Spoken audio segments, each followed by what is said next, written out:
कल्याण पश्चिमेत शिव मंदिरातील मूर्तीच्या गळ्याभोवती हरणटोळचा वेढा.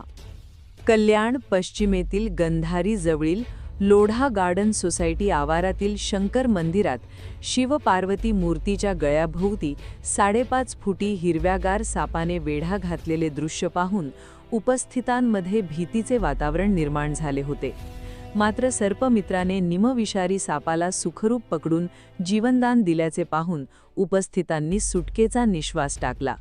सोमवारी रात्री 9 वाजण्याच्या सुमारास ही घटना घडल्याने मंदिरात उपस्थितांनी हर हर महादेव गजर करीत श्रद्धेने परिसर दुमदुमून टाकला. घटनेसंदर्भात सर्पमित्र ज्ञानेश्वर सुतार यांना संपर्क साधला असता तातडीने त्यांनी घटनास्थळी पोहोचत हरणटोळ या निमविषारी सापाला जीवनदान दिले. हरणटोळ साप मनुष्याच्या टाळू भागात दंश करतो असा समज असून तो निमविषारी प्रवर्गातील साप असल्याचे या निमित्ताने सर्पमित्र दत्ता बोंबे यांनी सांगितले. तसेच जीवनदान दिलेल्या हरणटोळ सापाला नैसर्गिक अधिवासात सोडले असल्याचे सांगितले.